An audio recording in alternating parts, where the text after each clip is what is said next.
Pada hari ini kita akan membahas mengenai sambut Ramadan penuh cinta. Pembahasan yang mudah-mudahan akan menjadi bekal yang bermanfaat untuk kita menghadapi bulan Ramadan kita ini insyaallah. Amin amin ya rabbal alamin. Dan untuk itu, sebelum pembahasannya kita mulai, kita akan awali dulu dengan membaca suratul Fatihah.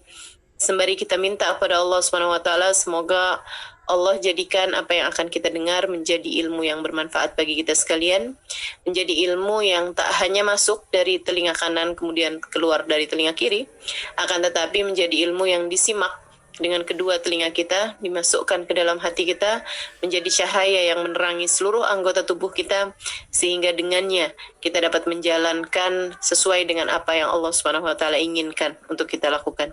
Al-Fatihah biniyatin nafa' wal intifa' wal mudzakarah wat tadhkir ibtigha' mardatih wa qurbih wa thawabih wa husnil khatimah ma lutfil afiyah wa salahil akibah wa ila hadratin Nabi Muhammad sallallahu alaihi wa alihi wasallam. Al-Fatihah. Teman-teman saudara sekalian yang saya muliakan, beberapa hari menjelang, beberapa hari ke depan, kita akan memasuki salah satu bulan di mana Allah Subhanahu wa taala menjadikan bulan tersebut sebagai musim panen bagi kita para hamba-hamba Allah Subhanahu wa taala.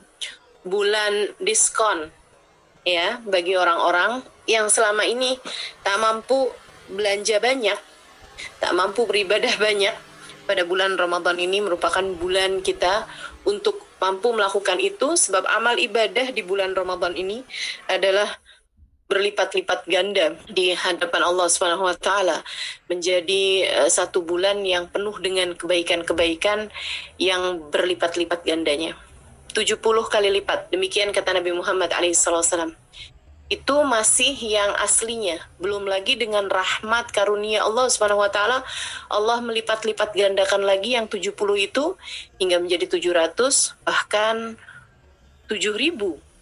Teman-teman saudaraku sekalian yang saya muliakan, berlipat-lipat ganda yang luar biasa kelipatannya, bahkan terdapat di dalamnya satu malam yang beribadah pada malam tersebut, satu malam itu lebih baik daripada yang beribadah 1000 bulan.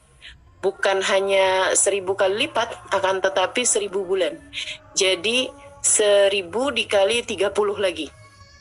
Dan itu nyaris seumur hidup manusia, atau bahkan lebih dari seumur hidup manusia, sebab kalau dihitung menjadi 83 tahun lebih. Umur kita belum tentu sampai ke sana, akan tetapi beribadah satu hari di dalamnya itu menjadi berlipat ganda seperti kamu beribadah 83 tahun, teman-teman saudaraku sekalian. Luar biasa sekali karunia yang Allah Subhanahu wa taala bagikan di bulan Ramadan ini. Saya melihatnya seperti sebuah mall misalnya, atau pusat perbelanjaan yang harga barang-barangnya di situ itu mahal-mahal sekali. Di dalamnya banyak sekali kebutuhan-kebutuhan kita, banyak sekali apa-apa yang kita perlukan, dari pakaian misalnya, sandal, sepatu misalnya, kerudung misalnya, bahkan makanan misalnya, kendaraan misalnya gitu ya. Akan tetapi kita setiap kali lewat di situ, kita hanya sekedar gigit jari aja. Wah, mana mungkin saya bisa mendapatkan itu semuanya gitu. Akan tapi datang satu hari, misalnya di mana pada hari tersebut itu barang-barang di situ diskon 1000 diskon, 1000 kali lipat, misalnya begitu ya. Yang biasanya dijual dalam misalnya dalam uang Indonesia misalnya gitu ya, dalam 700.000 misalnya, menjadi hanya 700 perak misalnya gitu ya, 700 rupiah gitu. Nah itu kan menjadi suatu hal yang pasti akan sangat kita kejar sekali. Dalam artian misalnya yang biasa harganya $700 gitu ya, menjadi hanya $1 saja. Yang biasanya $1.000 menjadi hanya $1 saja gitu. Nah tentu kita orang-orang yang tidak mampu untuk membelinya pada waktu-waktu yang lain, tentu kita akan ngantri, kita akan rela mengantri di depan tempat tersebut, rela untuk berdiri lama menunggu pintu tersebut terbuka, dan akan berdiri juga untuk mengambil barang tersebut, dan akan berebutan untuk bisa mendapatkan barang-barang yang terdapat di sana. Demikian kiranya kurang lebihnya apa yang terjadi di bulan Ramadan bagi para hamba-hamba Allah Subhanahu wa taala.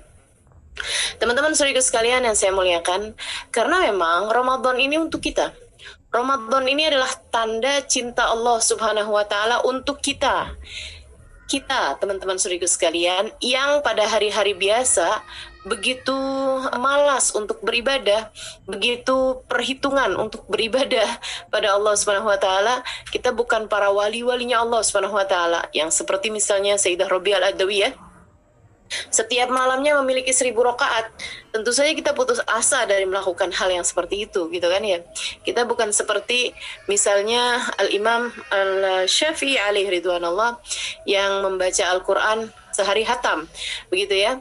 Imam Asy-Syafi'i dikabarkan menghatamkan Al-Quran sehari sekali, dan di bulan Ramadan beliau menghatamkan 60 kali hataman Al-Quran. Jadi sebenarnya bulan Ramadan ini bukan untuk para aulia-aulianya Allah Subhanahu wa taala. Mereka di luar Ramadan pun telah mampu beribadah dengan ibadah-ibadah besar. Tetapi Ramadan ini adalah tanda cinta Allah Subhanahu wa taala untuk kita, para hamba-hamba Allah Subhanahu wa taala yang malas-malas ini. Dengan dilipat-lipat gandakannya amal ibadah pada bulan tersebut, diharapkan dengan cara itu para hamba-hamba Allah yang malas-malas macam kita ini akan menjadi hamba Allah yang pantas untuk sekurangnya berada di belakang mereka, para hamba-hamba tercinta di sisi Allah, para wali-wali Allah Subhanahu wa taala kelak di hari akhirat nanti. Maka teman-teman saudara sekalian saya muliakan, bulan Ramadan adalah bulan cinta Allah Subhanahu wa taala kepada kita. Mudah-mudahan kita bisa memaknainya dengan cara yang baik insyaallah. Amin ya rabbal alamin. Saudara sekalian yang saya muliakan, Allah ketika menceritakan bulan suci Ramadan, kata Allah Subhanahu wa taala, "A'udzubillahi minasyaitonir rajim. Ya ayyuhalladzina amanu kutiba alaikumusiyam kama kutiba alal ladzina min qablikum la'allakum tattaqun." Ya ayyuhalladzina amanu. Yang pertama, Allah Subhanahu wa taala mengatakan bahwa wahai orang-orang yang beriman. Tidak semua perintah Allah Subhanahu wa taala Allah tujukan kepada orang-orang yang beriman. Banyak juga perintah-perintah Allah Subhanahu wa taala yang Allah tujukan kepada segenap manusia, ya ayyuhan nas. Gitu ya. Tapi untuk yang kali ini Allah Subhanahu wa taala mengatakan ya ayyuhalladzina amanu, karena puasa ini memang telah naik tingkatannya. Tak semua manusia mampu mengerjakan puasa ini. Hanya orang-orang yang hatinya telah penuh dengan keimanan yang akan mampu melakukannya. Ya ayyuhalladzina amanu, wahai orang-orang yang beriman. Jadi yang tidak beriman tidak hai ya, tidak disapa oleh Allah Subhanahu wa taala dengan sapaan ini gitu. Karena memang perintah ini hanya ditujukan oleh Allah Subhanahu wa taala kepada kita, orang-orang yang telah beriman kepada Allah, meyakini adanya hari akhir dan beriman kepada baginda Nabi besar Muhammad sallallahu alaihi wasallam. Ya ayyuhalladzina amanu kutiba alaikumusiyam kama kutiba 'alal ladzina min qablikum la'allakum tattaqun. Kata Allah, wahai orang-orang yang beriman, kutiba 'alaikumusiyam, telah diwajibkan atas kalian berpuasa. Diwajibkan, dituliskan, ditetapkan atas kalian berpuasa. Kama kutiba 'alal ladzina min qablikum, sebagaimana telah diwajibkan kepada umat sebelum kalian untuk berpuasa juga gitu. Dari sini kita juga tahu bahwasanya ibadah puasa ini adalah ibadah lama, syariah qadimah. Salah satu dari jenis syariat yang dari masa-masa dulu gitu. Bahkan dalam sebuah hadis dikatakan bahwa tidak ada satu nabi melainkan semuanya ada kewajiban untuk berpuasa. Meskipun tentu saja puasanya bisa berbeda-beda setiap zaman, setiap situasi, setiap syariat, nah itu bisa berbeda-beda sesuai dengan zamannya masing-masing. Nah, zaman Nabi Muhammad alaihissalam syariatnya sesuai hingga zaman akhir. Puasa selama 1 bulan, selama bulan Ramadan, ini adalah merupakan ibadah yang standar, yang diharapkan tidak akan berbahaya bagi badan manusia, dan bahkan malah justru akan sangat berguna bagi badan manusia, sebagaimana disampaikan Nabi Muhammad SAW, sumu tasihhu, berpuasalah kalian, maka kalian akan menjadi sehat. Saudaraku sekalian yang saya muliakan, jadi kewajiban syariat ini memang telah diwajibkan juga pada umat-umat yang terdahulu. Maksudnya semua umat yang terdahulu, dari umat zamannya Nabi Adam misalnya, yang umatnya semuanya adalah anak cucu beliau, hingga kemudian di zamannya Nabi Nuh, di zamannya Nabi Ibrahim, zamannya Nabi Musa, sampai kepada zamannya Nabi Zakaria, Nabi Yahya, sampai pada zamannya Nabi Isa alaihissalam. Semua dari para nabi-nabi ini pun juga mendapatkan kewajiban berpuasa sesuai dengan zaman mereka masing-masing, sesuai dengan umat mereka masing-masing. Nah, kenapa semua nabi-nabi juga mendapatkan syariat berpuasa? Karena memang puasa itu adalah jenis ibadah tarkiyah. Ibadah itu ada dua, teman-teman. Ada ibadah fi'liyah, ada ibadah tarkiyah. Ibadah fi'liyah adalah ibadah yang kelihatan gerakannya atau yang kelihatan bacaannya gitu. Ada sesuatunya yang kelihatan gitu. Jadi kalau di foto tuh kelihatan gitu dia lagi ngapain. Misalnya kayak foto orang sholat. Nah, kita udah bisa bayangin gitu kan. Kemudian foto orang sedekah, kita juga bisa bayangin seperti apa fotonya, gambarnya gitu kan.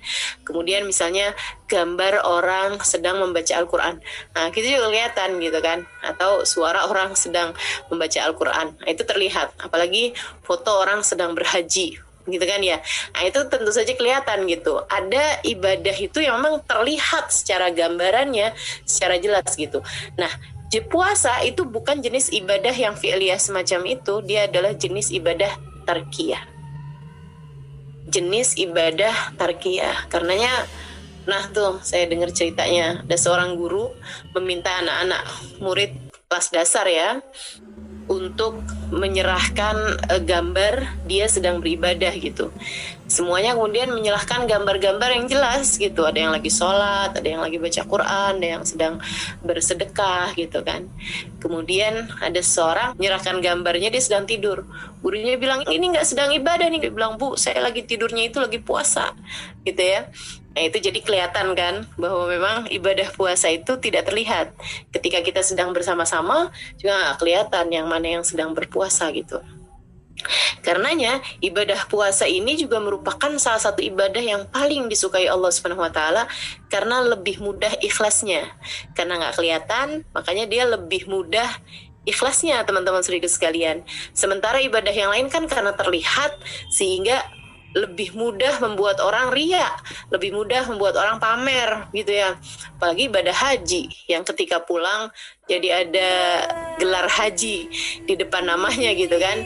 Ada gelar hajah di depan namanya sehingga jadi lebih memungkinkan orang untuk pamer dengan ibadahnya tersebut gitu. Meskipun menurut saya penggunaan gelar haji atau hajah bagi orang yang sudah haji itu tidak tepat ya. Sebab gelar al-hajj itu artinya adalah orang yang sedang mengerjakan ibadah haji. Kalau dia udah pulang kan dia udah gak haji lagi gitu. Sama aja kayak orang lagi sholat itu al-musolli gitu kan, orang yang sedang sholat. Udah dia selesai sholat kan udah gak lagi disebut al-musolli gitu. Maka teman-teman saudara sekalian, kembali pada apa yang tadi saya sampaikan bahwa ibadah-ibadah yang lain itu masih memungkinkan untuk adanya pamer atau riya atau sum'ah ya. Perbedaan riya dengan sum'ah, riya itu ingin dilihat orang, kalau sum'ah ingin didengar orang.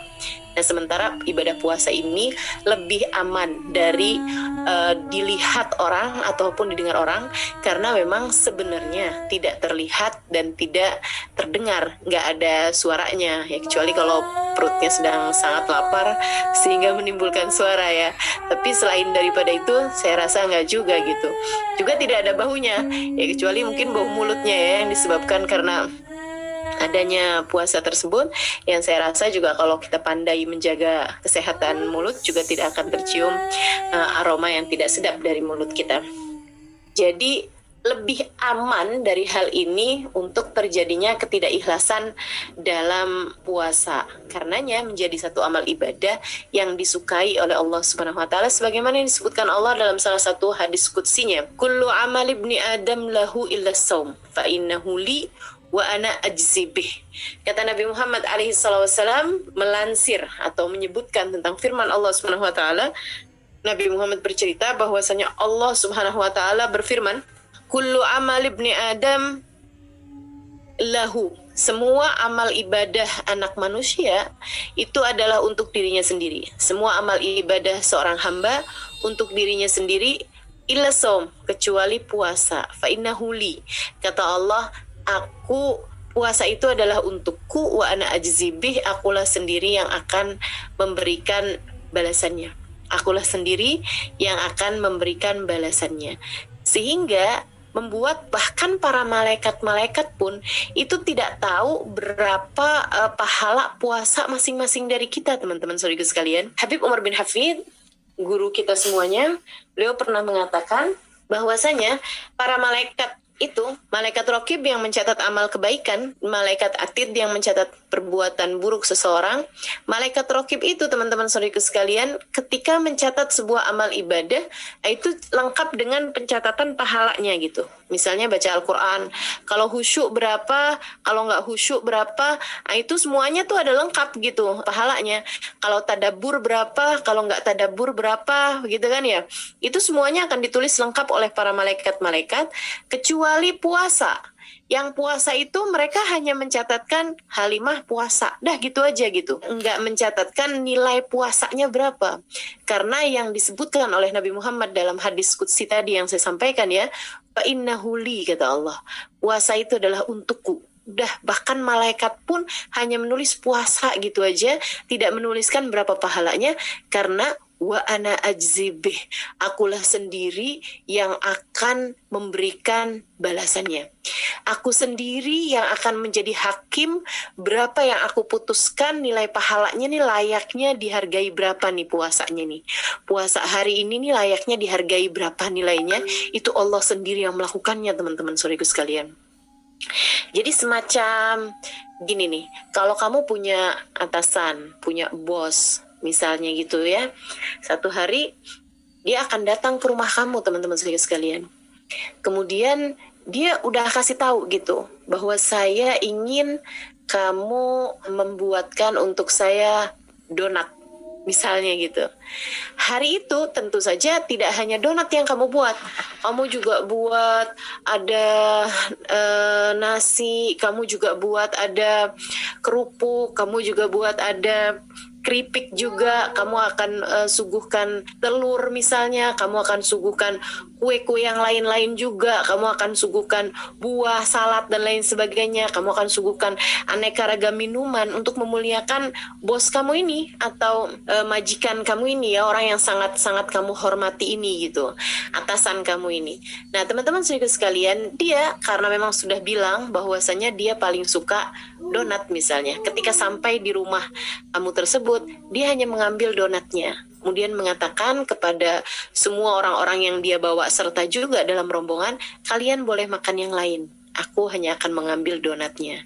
Nah kalau kamu udah tahu kebiasaan dia hanya mengambil donat, tentu kamu akan membuat donat di kunjungan yang lainnya, kunjungan dia yang lainnya akan membuatnya sebaik-baik donat, teman-teman. Kamu mungkin akan berbuat apapun untuk bisa membuat satu donat yang paling enak gitu kan, yang paling menyenangkan yang bisa kamu buat gitu, yang paling lezat lah, seperti itu.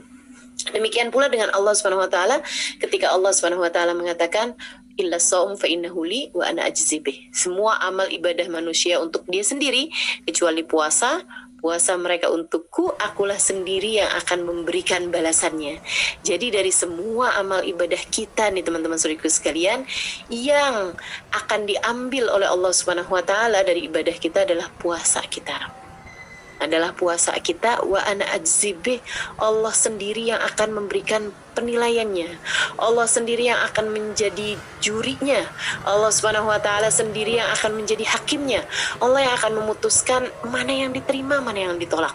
Allah Subhanahu wa taala sendiri yang akan memutuskan yang diterima itu dapatnya nilainya mumtaz, dapat nilainya yang istimewa misalnya, atau yang hanya sekedar asal diterima aja misalnya gitu, atau yang memang benar-benar bagus atau yang tidak bagus. Nah itu subhanallah, Allah langsung yang akan memberikan penilaiannya, teman-teman saudara sekalian. Karenanya puasa ini bukan sesuatu hal yang main-main. Kita harus sambut puasa ini dengan penuh cinta, karena ini adalah hubungan langsung antara kita dengan Allah Subhanahu wa taala. Ramadan kita, mari kita sambut dengan penuh sukacita, dengan penuh rasa cinta kepada Allah Subhanahu wa taala, karena Allah sendirilah yang akan menilai puasa kita, teman-teman, yang akan menilai Ramadan kita, teman-teman. Semoga Allah Subhanahu wa taala menjadikan kita kita hamba-hambanya yang salehah, yang layak untuk diterima di sisi Allah Subhanahu wa taala, dan menjadikan kita layak untuk mendapatkan semua, berhak untuk mendapatkan semua yang dijanjikan oleh Allah Subhanahu wa taala pada bulan suci Ramadan. Insyaallah. Amin ya rabbal alamin. Kata Allah Subhanahu wa taala, ya ayyuhalladzina amanu kutiba alaikumusiyam kama kutiba alal ladzina min qablikum, kemudian la'allakum tattaqun. Teman-teman saudaraku sekalian, kalau kita benar menjalankan puasa kita, maka predikat tattaqun, predikat kalian akan menjadi hamba Allah yang bertakwa. Kalian akan keluar dengan sertifikat sebagai seseorang yang bertakwa di mata Allah Subhanahu wa taala. Yang mana kalau kita membaca Al-Qur'an, ada banyak sekali ayat-ayat yang Allah Subhanahu wa taala selalu mengatakannya sebagai uiddat lil muttaqin. Ini dijanjikan hanya untuk orang-orang yang bertakwa.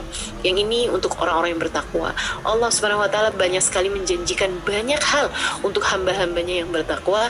Ini salah satunya kita nih bisa menjadi hamba Allah yang bertakwa kalau kita menjalankan ibadah puasa dengan benar. Ibadah puasa yang benar itu yang bagaimana? Yuk kita pelajari teman-teman sedikit sekalian. Yang pertama yang harus kita pelajari, yang harus kita benahi dalam puasa Ramadan kita adalah puasanya. Ramadan yang harus kita benahi, yang nomor satu adalah puasanya. Sebab Nabi Muhammad mengatakan, ini ya, ada banyak donat-donat yang tertolak, ada banyak jamuan-jamuan yang dipersembahkan kepada Allah dan Allah menolaknya begitu saja. Kata Nabi Muhammad alaihissalam, kam min saim laisa min siyamihi illal ju' wal atash. Dalam satu riwayat illal ju' wal dhama. Berapa banyak orang berpuasa tidak mendapatkan apa-apa dari puasanya illal ju' wal atash, kecuali hanya sekedar rasa lapar dan haus belaka. Dia tidak mendapatkan apapun dari puasanya melainkan rasa lapar dan haus saja. Jadi seperti membuka pepesan kosong lah gitu. Ya, disuguhkan makanannya ternyata sangat nggak enak gitu. Disuguhi sesuatu, akan tapi sesuatunya ini sangat tidak bermutu sehingga kemudian dilepeh, sehingga kemudian dilempar, kemudian dibuang. Seperti itu teman-teman sekalian. Yang salah bukan Allah yang tidak menerimanya, akan tetapi karena memang puasanya yang tidak layak diterima. Seperti apa puasa yang tidak layak diterima? Nabi Muhammad alaihissalam menyebutkannya dalam salah satu hadis yang lain. Kata Nabi Muhammad alaihissalam, khamsun yuftirna shaim. Khamsun yuftirna shaim, ada 5 perkara yang membuat batal habis pahala puasa seseorang. Ada 5 perkara yang membuat batal habis pahala puasa seseorang. Seperti puasa ini kalau saya gambarkan seperti sebuah balon. Saudaraku sekalian, dari pagi kamu berpuasa itu seperti sedang meniup sebuah balon, tambah besar, tambah besar, tambah besar, tambah besar, tambah besar, sampai di akhir hari ya, menjelang malam, yaitu waktunya maghrib, kamu sudah membuat satu balon yang begitu besar. Akan tetapi hati-hati, sama halnya dengan balon, begitu mudah sekali ia menjadi pecah begitu saja, hanya karena satu tusuk jarum ke balon tersebut sudah menjadikan balonnya sudah tidak lagi tersisa apa-apa, udah nggak ada apa-apanya lagi gitu. Nah, Nabi Muhammad menyebutkan 5 jarum-jarum ini yang bisa membuat pahala-pahala puasamu menjadi habis tak tersisa. Bukan menjadi sedikit teman-teman, tapi habis tak tersisa. Bahkan para ulama menyebutnya, salah satunya Imam Abu Hanifah, menjadikan puasanya itu batal dari asalnya sehingga harus diqadha. Akan tetapi para ulama Syafi'iyah sebagaimana ulama-ulama yang lain selain Imam Abu Hanifah menyampaikan hanya batal pahala puasanya, yang dalam artian puasanya menjadi tidak punya pahala apa-apa, akan tetapi tidak wajib diqadha gitu. Dia sudah menjalankan kewajibannya sebagai seorang muslimah meskipun tidak ada nilai pahala puasanya. Nah itu kalau dipikir-pikir buat apa ya puasanya kalau nggak ada nilai pahalanya. Mudah-mudahan Allah jauhkan kita dari jenis puasa yang seperti ini insyaallah. Menjadikan puasanya laisa min siyamihi illal ju' wal atash. Nggak dapat apa-apa dari pahala puasanya kecuali hanya sekedar lapar dan haus belaka. Puasa yang bagaimana itu? Nabi Muhammad menyebutkan khamsun yuftirna shaim, 5 perkara membuat batal habis pahala puasa seseorang. 4 sebabnya dari lisan, 1 sebabnya dari mata. Ya, 4 hal ini dari lisan, dari dosanya lisan atau dari dosanya mulut kita ya. Sementara yang satu lagi yaitu dari dosanya mata atau penglihatan seseorang. Yang dari lisan, ini katanya Nabi Muhammad SAW, al-kadhib wal ghibah wal namimah wal yaminul fajirah. Dan yang dari mata adalah an-nadhar bisyahwah. Yang dari mulut atau yang dari lisan ada 4 hal. Yang pertama adalah bohong. Kamu kalau puasa, kemudian di dalamnya dari sejak sahur, pagi, subuh, sampai ke maghrib, ada kebohongan yang kamu sampaikan, ada kebohongan yang kamu ucapkan, maka menjadikan pahala puasamu itu habis tak tersisa, teman-teman. Habis tak tersisa. Subhanallah, luar biasa sekali ya. Ini ya, habis tak tersisa dengan adanya kebohongan yang kamu sampaikan. Karenanya banyak di antara para ulama-ulama, di antara para orang-orang saleh itu yang ketika datang bulan suci Ramadan, mereka memilih untuk tidak banyak bertemu dengan manusia. Mereka memilih untuk tidak banyak berjumpa dengan orang. Lebih baik khalwat aja dah gitu kan. Lebih baik berdiam diri saja, tidak usah jumpa sama banyak orang gitu. I'tikaf aja di masjid. Apakah itu juga bagus untuk kita lakukan ya zaman sekarang? Bagus juga, akan tapi jangan lupa bahwasanya selain daripada kamu tidak berjumpa orang-orang dalam dunia nyatamu, kamu juga tidak usah berjumpa orang-orang juga dalam dunia mayamu, gitu kan? Enggak ngobrol sama orang sih, tapi dia baca Instagram, kemudian menyebarkan broadcast yang isinya berita yang hoax misalnya gitu, kabar-kabar burung yang dia sebarkan kemana-mana, bahkan fitnahan gitu ya, dalam urusan-urusan politik misalnya, atau bahkan kabar-kabar artis yang disebarkan gitu ya, padahal kabarnya tidak benar adanya gitu kan. Itu semuanya bisa membuat batal habis pahala puasamu, teman-teman. Sayang sekali gitu, pahala puasa kita yang begitu indahnya, sehingga seharusnya menjadi sesuatu yang layak diterima, layak dipersembahkan kehadirat Allah Subhanahu wa taala. Jangan kamu hapuskan dengan hanya sekedar kebohongan yang kamu ucapkan atau kamu tuliskan ya, dari lewat jari-jarimu itu, jempol-jempol yang berbohong nih ya di dunia maya gitu, atau di media-media sosial kita.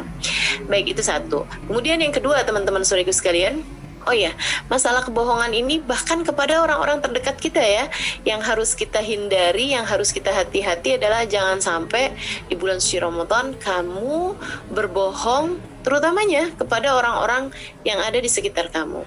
Suamimu, anak-anakmu, orang tuamu, saudara-saudarimu, siapapun lah yang ada di sekitarmu. Betul-betul pikirkan semua perkataan yang kamu akan ucapkan pada hari-hari ini sebagai pelatihan untuk datangnya bulan suci Ramadan. Kamu sudah dalam keadaan bersiap untuk menjaga lisan lebih pandai daripada di waktu-waktu yang lalu.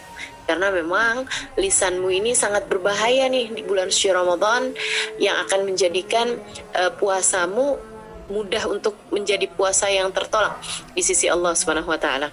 Teman-teman saudaraku sekalian, dan bukan artinya begini, kalau misalnya gitu ya, suamimu tanya gitu, kamu ada lihat nggak uang yang saya taruh di saku baju saya gitu?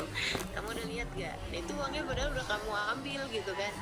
Kamu jangan kemudian bilang, boleh saya jawab nanti habis taraweh, misalnya gitu ya, untuk menghindari mau bohong nih, tapi kalau lagi puasa bohongnya jadi membatalkan puasa gitu. Ya udah deh, saya jawabnya nanti aja habis taraweh misalnya gitu. Nah, itu sama-sama aja teman-teman. Berbohong dan niat berbohong, nah itu merupakan perbuatan yang juga sudah diharamkan oleh Allah Subhanahu wa taala. Baik, saudaraku sekalian yang saya muliakan, yang berikutnya dari hal-hal yang dapat membatalkan pahalanya puasa, yaitu selain daripada al-kadhib atau bohong, itu juga al-ghibah, membicarakan aib orang lain. Nah, ini yang banyak juga terjadi di antara kita ini ya. Ghibah itu sudah merupakan kayak cemilannya orang-orang gitu, kayak makanan, kayak snack gitu buat sebagian orang. Rasanya kalau nggak ghibah kayak belum makan snack gitu, rasanya kayak ada yang kurang gitu.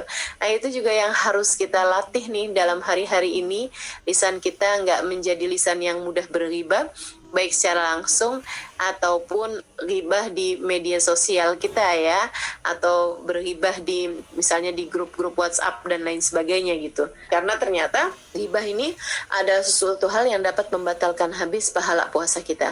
Dan itu pernah ditunjukkan di masa hidupnya baginda kita Nabi besar Muhammad alaihissalam dalam sebuah kisah yang diriwayatkan dalam sebuah hadis, dan saya berulang kali mendengarnya dari guru saya Al Habib Umar bin Hafid mengenai kisah ini. Katanya Nabi Muhammad alaihissalam, kata beliau, Nabi Muhammad pernah memerintahkan para sahabatnya untuk berpuasa dan tidak memperbolehkan mereka berbuka kecuali dengan izin beliau. Maka pada saat datang waktunya maghrib, jelang maghrib, para sahabat-sahabat mengantri ya, atau dalam bahasa Arab tobur gitu ya, untuk bisa mendapatkan izin berbuka dari Nabi kita Muhammad alaihissalam. Mereka berurutan bergantian mengatakan kepada Nabi. Nabi berdiri di depan pintu rumah beliau dan para sahabat mengantri untuk mengatakan kepada Nabi Muhammad, Rasul, apakah saya dan keluarga boleh berbuka? Nabi Muhammad mengatakan silahkan. Rasulullah, apakah saya boleh berbuka? Iya silahkan. Rasul, saya mau berbuka, silahkan. Saya dan semua keluarga boleh berbuka, Rasul, silahkan. Semuanya mendapatkan izin kecuali ada 2 orang perempuan ya. Ada 2 orang perempuan yang tidak mendapatkan izin Nabi Muhammad alaihissalam untuk berbuka gitu. Sampai semua orang sudah pulang ke rumahnya dan semuanya sudah berbuka, 2 orang ini aja yang masih berada di depan pintu rumah Nabi Muhammad alaihissalam karena mereka belum mendapatkan izin untuk berbuka. Mereka kemudian mau masuk juga enggak enak gitu, mau ngomong langsung Nabi masuk ke dalam rumah gitu, mereka juga beradab. Jadi mereka hanya nunggu aja sampai ada seorang laki-laki yang mereka berdua lihat mau masuk ke dalam rumah. Mereka pun bilang gitu, tolong dong sampaikan kepada Nabi kami ini boleh berbuka apa enggak gitu. Yang lain-lain udah pada buka semua nih, kami tinggal berdua aja. Kami sudah sangat kelaparan sekarang ini gitu. Laki-laki tersebut masuk kemudian berkata kepada Nabi Muhammad, ya Rasulullah, inna mra'atani tahtal bab tasta'dinani laki an taftura. Wahai Rasul, ada 2 orang perempuan di depan pintu rumahmu, mereka meminta izin kepadamu untuk berbuka. Apakah mereka boleh berbuka wahai Rasul? Nabi Muhammad malah mengatakan, kata Nabi Muhammad, hatil wi'a, ambilkan tempat, kayak semacam ambilkan wadah ya, semacam baskom, semacam ember, semacam baldi lah kalau di Malaysia gitu. Nabi Muhammad kemudian berkata kepada mereka, maksudnya tempat yang biasa digunakan untuk meletakkan air gitu kan. Nabi Muhammad mengatakan kepada laki-laki tersebut sesudah dia mendapatkan baskomnya tadi ini ya, mendapatkan ember atau baldinya tadi ini, Nabi kemudian berkata, murhuma antatagaya fi hadal wi'a, suruh 2 orang perempuan ini untuk muntah di tempat ini. Maka laki-laki ini meskipun dia merasa aneh dengan perintah Nabi Muhammad, dia pun membawa tempat tersebut itu kepada 2 orang perempuan ini. Dia berkata, nih sama Nabi kamu berdua disuruh muntah ya, suruh tumpah. Dia kemudian bilang, bagaimana kami akan tumpah, bagaimana kami akan muntah di tempat ini, sementara kami ini gak makan apa-apa sepanjang hari gitu. Kami minta izin untuk masuknya makanan, Nabi malah menyuruh kami untuk mengeluarkan makanan gitu. Bagaimana mungkin kami melakukannya? Katanya laki-laki tersebut, saya tidak mengerti, akan tetapi semua perintah Nabi wajib bagi kita untuk melakukannya. Dah, kamu kerjain aja. 1 orang perempuan kemudian membungkukkan badannya ke arah tempat tadi ini ya, wadah tadi ini, dan memuntahkan apa yang ada di dalamnya. Dan subhanallah, teman-teman saya sekalian, dia pun kemudian seperti habis makan daging busuk gitu. Kayak habis makan daging yang memang sudah sangat busuk sekali, lengkap dengan ya semacam nanah-nanahnya begitu ya, semacam busuk-busuknya daging itulah gitu. Kemudian yang satu lagi juga melakukan hal yang sama dan keluar yang sama juga gitu. Dia dengan menutup hidungnya, dia membawa tempat ini ke hadapan Nabi Muhammad alaihissalam, yang kemudian segera berkata, innahuma samata amma halallahu lahuma wa aftarata bima yahrumullah alaihima. Innahuma samata bima halallahu lahuma wa aftarata bima yahrumullah alaihima. Sesungguhnya kedua orang perempuan ini berpuasa tidak mau makan sesuatu yang halal buat keduanya, akan tetapi mereka membatalkan puasanya dengan memakan yang haram bagi keduanya. Kita ini kalau puasa kan nggak mau minum kopi, padahal kopi halal buat kita. Kita nggak mau makan nasi uduk misalnya, nasi lemak misalnya begitu kan ya, karena kan kita sedang berpuasa. Nasi lemak sejatinya hukumnya halal buat kita. Yang halal-halal kita tinggalkan karena memang kita diperintahkan untuk tidak makan, tidak minum selama berpuasa. Kata Nabi Muhammad, tapi kedua perempuan tersebut telah membatalkan puasanya dengan makan makanan yang haram buat mereka. Makan apa? Makan bangkai. Kenapa bisa makan bangkai? Jalasat ihdahuma indal ukhra faktabata. Yang satu duduk-duduk bersama dengan yang lain, kemudian dua orang ini membicarakan aib seseorang, membicarakan aib kawannya. Dua orang ini membicarakan aib saudaranya sendiri, dan Allah Subhanahu wa taala telah mengatakan dalam Al-Qur'an, "Fala yaghtab ba'dukum ba'dha ayuhibbu ahadukum an ya'kula lahma akhihi maitan fakarihtumu." Janganlah seseorang di antara kalian membicarakan aib orang lain, itu sama saja seperti memakan bangkai daging saudara kalian sendiri dalam keadaan bangkai, dalam keadaan sudah mati gitu. Seperti memakan daging saudaranya sendiri dalam keadaan sudah mati, sudah bangkai gitu. Nah, teman-teman saudaraku sekalian yang saya muliakan, memakan bangkai daging saudaranya sendiri, nah itu kan makan manusia itu seger aja nggak boleh gitu, apalagi jadi bangkai gitu kan ya. Tentu saja ini adalah suatu hal yang sangat-sangat diharamkan. Jadi Nabi Muhammad menyebutkan jenis-jenis kanibalisme nih ya, di mana orang yang membicarakan aib orang lain sedang melakukan salah satu bentuk dari kanibalisme kecil gitu, dari memakan bangkai saudaranya sendiri.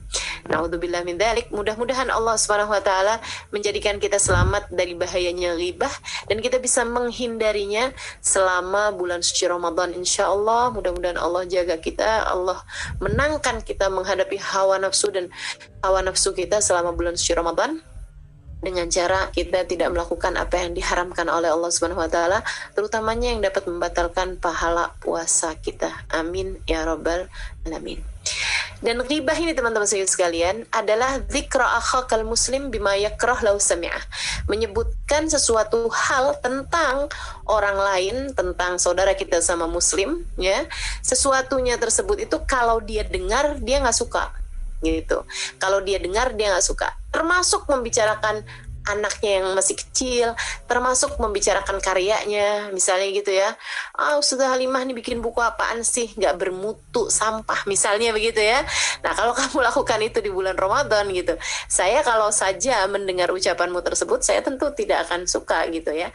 Karenanya, membicarakan seseorang itu tidak hanya membicarakan fisiknya aja gitu, bahkan membicarakan karyanya, membicarakan anaknya, membicarakan suaminya misalnya gitu ya, ataupun membicarakan sesuatu hal yang terkait sama orang tersebut walaupun benar. Nah, itu termasuknya adalah bagian dari ghibah. Misalnya membicarakan masakan orang tersebut gitu ya, yang kalau orangnya dengar dia akan tersinggung gitu, dia tidak akan suka. Nah, itu juga adalah merupakan salah satu bentuk ghibah gitu ya, yang mudah-mudahan Allah Subhanahu wa taala menghindarkan kita darinya, insyaallah. Amin ya rabbal alamin. Bukan artinya kalau ada seseorang mengajakmu berghibah di waktu siang, kamu kemudian bilang, "Tar aja ya, sepulang kita taraweh gimana nih?" Nah, itu juga sama aja. Ghibah, niat berghibah begitu ya. Kita pending sampai dengan habis buka puasa. Sama-sama aja teman-teman saudara sekalian, suatu hal yang selayaknya kita hindari. Kemudian yang ketiganya, kata Nabi Muhammad SAW, salah satu yang membatalkan pahalanya puasa adalah namimah. Namimah itu apa? Memindahkan omongan atau menyebutkan sesuatu hal yang tidak baik kepada seseorang, atau memindahkan omongan seseorang kepada orang lainnya lagi untuk membuat mereka saling benci. Dan ini yang banyak terjadi di kalangan rumah tangga ya. Misalnya kayak seorang istri yang menjelek-jelekan suaminya di hadapan ibu mertuanya, misalnya gitu kan. Ya tuh anak mamah tuh sukaannya begini, untuk membuat mamahnya tersebut jadi kayak gimana gitu sama anaknya dia sendiri gitu kan. Atau misalnya kamu menyebutkan tentang suamimu di hadapan ibumu atau orang tuamu, yang membuat orang tua kamu juga jadi nggak suka sama dia gitu. Itu jauh lebih berbahaya lagi ya. Sampai-sampai saya pernah dengar bahwa kalau kamu ada masalah sama suamimu, lebih baik tuh jangan ceritakan kepada keluargamu, terutama jangan ceritakan kepada orang tuamu. Ini lepas dari bukan hanya Ramadan ya, apalagi kalau itu kamu lakukan di bulan Ramadan gitu. Tapi bahkan di luar bulan Ramadan sekalipun, seharusnya kita menjaga teman-teman, jangan sampai orang tua kita atau orang-orang yang kita sayangi mengetahui aibnya suami kita. Kadang-kadang istri tersebut sudah baikan hubungannya sama suaminya, tapi keluarganya masih belum. Ibu bapaknya masih sakit hati gitu, anaknya dibegitukan, atau saudara-saudaranya masih sakit hati gitu kan, karena adiknya atau kakaknya dibegitukan oleh suaminya gitu misalnya, padahal dia sama suaminya udah baik-baikan gitu. Itu juga yang harus kita hindari dalam kehidupan kita, sebab bagaimanapun kita harus tahu bahwa kita hidup di dunia ini bukan hanya untuk dunia kan gitu. Ada masa kehidupan panjang sesudahnya di hari akhirat nanti, yang semua kebaikan ataupun keburukan di sana bergantung dari bagaimana kita menjalani kehidupan kita di dunia sekarang ini. Maka harus lebih hati-hatilah kalau mau berbuat apapun, kalau mau ngomong apapun. Mudah-mudahan Allah jaga lisan-lisan kita semua insya-Allah. Dan yang keempatnya atau yang terakhir dari bahayanya lisan ya, yang dapat membatalkan pahala puasa, adalah al-yaminul fajirah, sumpah palsu. Ya, bersumpah tapi dengan sumpah yang palsu gitu. Wallahi billahi gitu kan, padahal dia tidak melakukannya, atau wallahi billahi saya tidak melakukan itu padahal dia melakukannya gitu. Nah, ini sumpah palsu yang seperti ini, atau menjanji-janjikan gitu ya. Demi Allah kalau kamu puasanya penuh nak sampai dengan akhir bulan, nanti mama akan belikan kamu sepeda motor misalnya gitu ya. Nah, padahal kamu dalam hati juga udah tahu kalau kamu nggak akan beliin itu gitu misalnya. Nah, itu juga merupakan sumpah palsu yang al-ghamush. Nabi Muhammad SAW menyebutnya sebagai sesuatu hal yang bisa menjerumuskan, yang bisa menenggelamkan seseorang ke dalam murka Allah Subhanahu wa taala. Na'udzubillah min dzalik. Kemudian yang satu yang disebutkan Nabi sebagai yang dapat membatalkan pahalanya puasa, yaitu bahayanya mata, yaitu an-nadhar bi syahwah, melihat dengan syahwat. Nah, melihat dengan syahwat itu baik secara langsung dengan, ya orang menyebutnya sekarang cuci mata, padahal itu sebenarnya mengotori mata ya.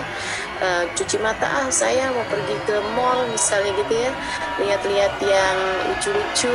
Kalau yang kamu maksud dengan lihat yang lucu-lucu adalah tas misalnya gitu, atau apalah gitu kan, itu suatu hal yang lain. Tapi kalau yang kamu maksudkan adalah memandang laki-laki yang bukan mahrammu dengan pandangan rasa suka gitu, nah itu yang dapat membuat pahala puasamu jadi habis, baik itu secara langsung seperti yang tadi saya ceritakan, ataupun secara tidak langsung seperti di zaman sekarang ini ya, melihat di layar televisi misalnya, atau di layar komputer, di layar handphone dan seterusnya gitu.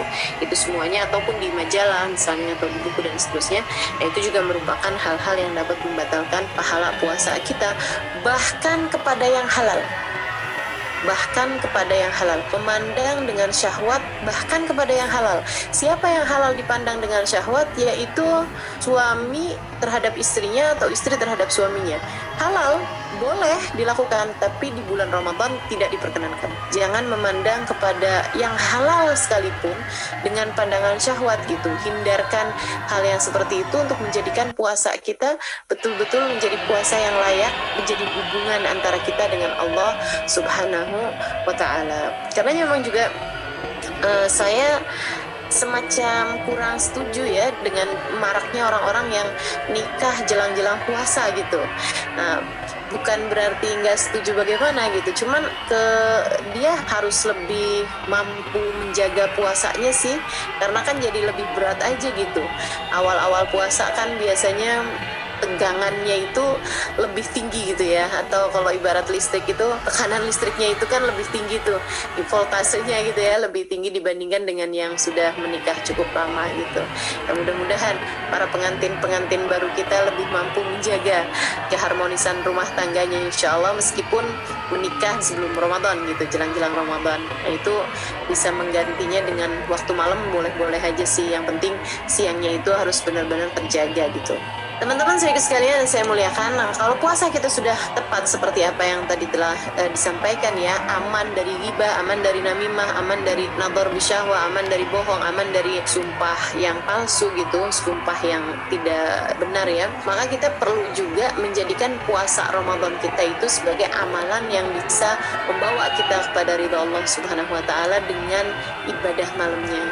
Kita jaga tarawih kita, jangan tinggalkan tarawih teman-teman, karena selalu saja pahala puasa dan juga karunia-karunia lain yang Allah Subhanahu wa taala bagi-bagikan pada bulan Ramadan, dari rahmatnya, dari ampunannya, dari itqun minan nar, pembebasan dari api neraka, dari pergugurannya dosa-dosa, dari ijabah doa, dari karunia-karunia beragam yang Allah Subhanahu wa taala janjikan, kenaikan kelasmu di surga Allah Subhanahu wa taala, dan kenaikan nilaimu di mata Allah, kenaikan hubunganmu dengan Allah Subhanahu wa taala. Semuanya itu dijanjikan selalu saja antara siam dan qiyam, antara puasanya juga mesti bagus sama qiyamnya juga mesti ada gitu. Jadi jangan tinggalkan tarawih. 20 rakaat untuk tarawihnya, dan sekurangnya 3 rakaat untuk witirnya. Nah, witirnya sendiri itu paling banyaknya adalah 11 rakaat. Teman-teman saudara sekalian yang saya muliakan, mudah-mudahan Allah Subhanahu wa taala beri taufik kita untuk bisa menjalankan apa yang dijanjikan oleh Allah Subhanahu wa taala ini ya. Tarawih, kalau saya ditanya gitu, Ustazah bagaimana dengan tarawih yang 8 rakaat gitu? Saya akan menjawab seperti apa yang dijawab oleh Sayyidil Habib Umar bin Hafid, guru saya. Habib Umar ketika ditanya, Bib, orang kalau tarawihnya 8 rakaat sah atau tidak gitu? Habib Umar bilang, sah, tapi dia kurang 12. Sah tapi dia kurang 12 gitu.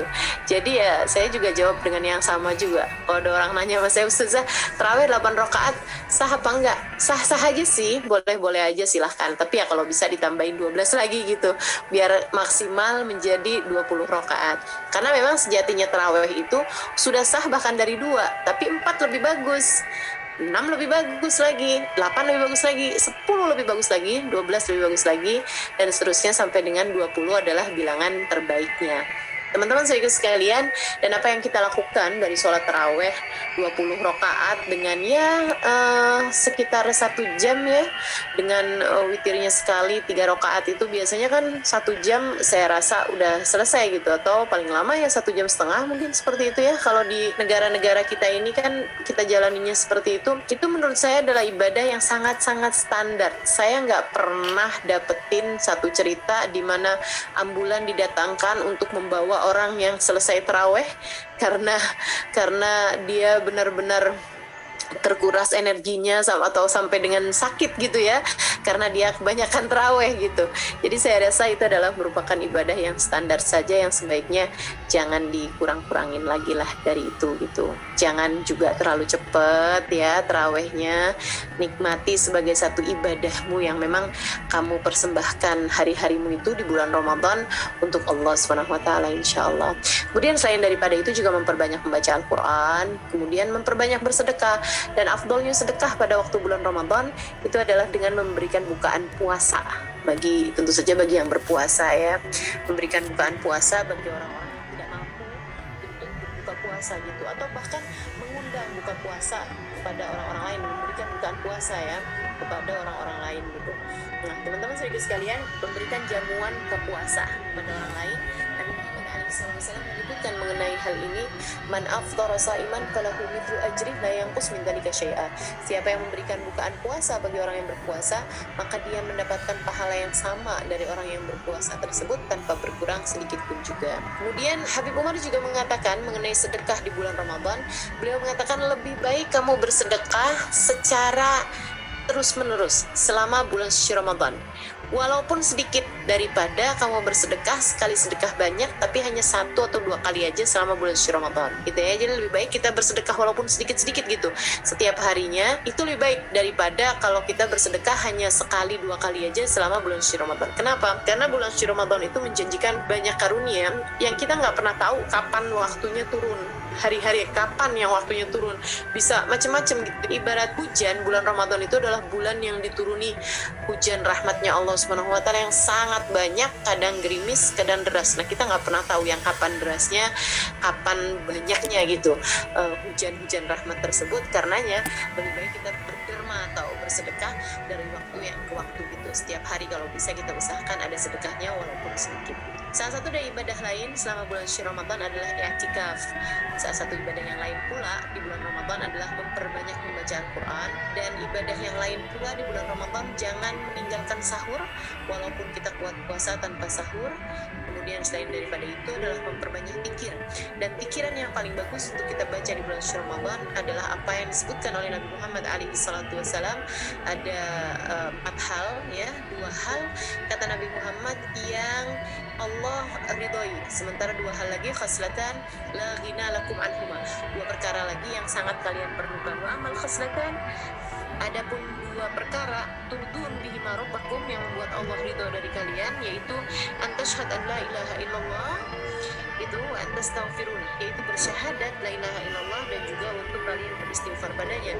Sementara wa amal khaslatan alladan la ghina lakum bihi anhuma, adapun 2 perkara yang kalian sangat memerlukannya, yaitu kalian minta dan dimasukkan ke dalam surga dan kalian minta dihindarkan dari api neraka. Dan itu sering sekali kita dengarkan di masjid-masjid selama bulan suci Ramadan. Kebanyakannya adalah saat-saat menjelang buka. Sampai ada yang pernah nanya sama saya, oh itu bukan hanya bacaan dibaca sebelum buka Ustazah? Enggak ya, itu sebenarnya mau siang mau malam selama bulan suci Ramadan baik untuk membaca pikiran tersebut, yaitu asyhadu an la ilaha illallah, astaghfirullah, as'alukal jannata wa na'udzubika minan nar, gitu. Itu kita ulang-ulang selama bulan suci Ramadan. Mudah-mudahan Allah Subhanahu wa taala mengijabah. Dan Allah Subhanahu wa taala menyiapkan ada Lailatul Qadar yang berkemungkinan terjadi di salah satu malam selama bulan suci Ramadan. Di malam ganjilnya lebih mungkin daripada malam genapnya, dan di 10 malam terakhirnya lebih mungkin daripada di 20 yang awalnya gitu. Jadi kemungkinan terjadinya itu pada malam 21, 23, 25, 27 ataupun 29. Di mana pada malam tersebut seperti yang Allah ceritakan dalam Al-Qur'an, tanazzalul malaikatu, malaikat turun rombongan demi rombongan, duf'atan ba'da ukhra, rombongan demi rombongan para malaikat, hingga kabarnya kepak-kepak sayap mereka itu memenuhi lapisan dari bumi ke langit ini, ya, dari banyaknya malaikat-malaikat yang turun pada malam tersebut. Ruh termasuk juga malaikat Jibril, bi amri rabbihim min kulli amrin salamun hiya hatta matla'il fajr. Semua ini adalah melaksanakan perintah Allah Subhanahu wa taala kepada para malaikat untuk turun pada malam tersebut untuk menyelesaikan urusan mereka. Apa urusannya? Ketika ada seorang hamba yang sedang beribadah, mereka akan mengaminkannya, mereka akan meminta kepada Allah untuk menerima ibadahnya. Ketika mereka berdoa, mereka akan minta kepada Allah dan mengijabah doanya. Ketika ada hamba-hamba Allah yang sedang meminta hajat kepada Allah, Allah menjadikan para malaikat itu mendoakan orang tersebut. Jadi ibadahmu dimintakan ijabahnya, dimintakan diterimanya oleh jutaan malaikat, teman-teman. Dan juga doa-doamu, hajat-hajatmu diaminkan oleh jutaan malaikat-malaikatnya Allah Subhanahu wa taala. Allah Subhanahu wa taala mengatakan salamun hiya hatta matla'il fajr, kebahagiaan, keselamatan, kedamaian sampai dengan saat fajarnya, gitu ya. Karenanya Habib Umar bin Hafid mengatakan bahwa cirinya Lailatul Qadar kelihatan pada besok harinya, maksudnya pada pagi harinya, malah justru di saat para malaikat kembali naik ke atas sehingga menghalangkan cahaya matahari sampai ke bumi. Kata beliau, itu kalau paginya cahaya buminya tuh temaram gitu, enggak juga dibilang terang juga enggak, hujan juga enggak gitu, tapi temaram aja gitu. Temaram. Kenapa temaram? Karena terhalangan sama kepak-kepak sayap malaikat. Jadi cahaya matahari itu terhalang sama kepak-kepak sayap malaikat yang masih bergantian naik ke atas langit sesudah mereka semalaman menemani hamba-hamba Allah Subhanahu wa taala yang beribadah pada malam tersebut. Mudah-mudahan kita semua berhak mendapatkannya, insyaallah. Mudah-mudahan kita semua meraih apa yang dijanjikan pada Lailatul Qadar ataupun malam-malam yang lainnya, ya, di mana Lailatul Qadar itu kan khairun min alfi syahr, lebih baik daripada 1000 bulan, seperti yang saya sampaikan di awal tadi. Mari kita sambut Ramadan kita dengan penuh cinta, dan mudah-mudahan Allah Subhanahu wa taala mengaruniakan semua karunia yang Allah Subhanahu wa taala janjikan, dan semoga kita bisa mengamalkan.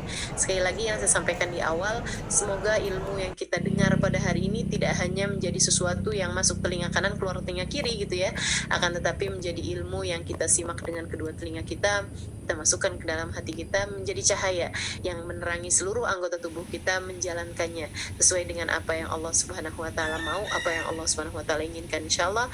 Ala hadhihi niyyah wa bi kulli niyatin salihah jami'ah syamilah ila hadratin Nabi Muhammad sallallahu alaihi wa alihi wasallam. Al-Fatihah.